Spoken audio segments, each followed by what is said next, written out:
ஒரு மனிதர் வந்து அல்லாஹ்வின் தூதரிடத்துல, அல்லாஹ்வின் தூதரே, இறைவனிடத்துல நான் எப்படி துவா செய்யணும், எப்படி பிரார்த்தனை செய்யணும், எனக்கு அதை சொல்லித்தாங்களேன் அப்படின்னு கேட்கும்போது நபிகள் நாயகம் இந்த துவாவை சொல்லித் தருகிறார்கள்.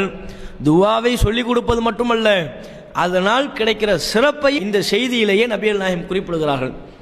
அந்த மனிதருக்கு நபிகள் நாயகம் கற்றுக் கொடுத்த பிரார்த்தனை என்ன? ரசூலுல்லாஹ் அந்த மனிதருக்கு சொல்றாங்க, நீ அல்லாஹ்ட்ட துவா கேட்கும்போது என்ன கேட்கணும்னா, அல்லாஹும்ம ஃபிர்லி வர்ஹம்னி வஆஃபினி வர்ஸுக்னி. 4 வாசகம். இந்த 4 வாசகம் இதைத்தான் ரசூலுல்லாஹ் சொல்லி கொடுக்குறாங்க. இந்த 4 வாசகங்களை கொண்ட இந்த துவாவின் பொருள் என்ன? அல்லாஹும்ம ஃபிர்லி, இறைவா என்னை மன்னித்து விடு, வர்ஹம்னி எனக்கு அருள் புரி, வஆஃபினி எனக்கு சுகமளித்து விடு, வர்ஸுக்னி எனக்கு ரிஸ்கை வழங்கு.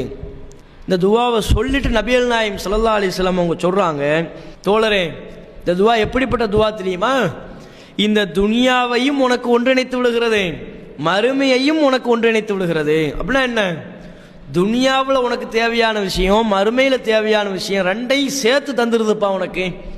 இந்த ஒரு துவாவை நீ அல்லாஹ்விடத்துல தொடர்ந்து கேட்டு வந்தா துனியாவும் உனக்கு கிடைத்து விடும், அல்லாஹ்வுடைய அருள் செய்கிற அடிப்படையில் மறுமையும் உனக்கு கிடைச்சிடும். துன்யாவையும் நீ பெற்று விடுவாய், மறுமையையும் பெற்று விடுவாய். இரண்டையும் ஒருங்கிணைத்து உனக்கு பெற்றுத்தரக்கூடிய ஒரு பவர்ஃபுல்லான துவாங்கிறாங்க.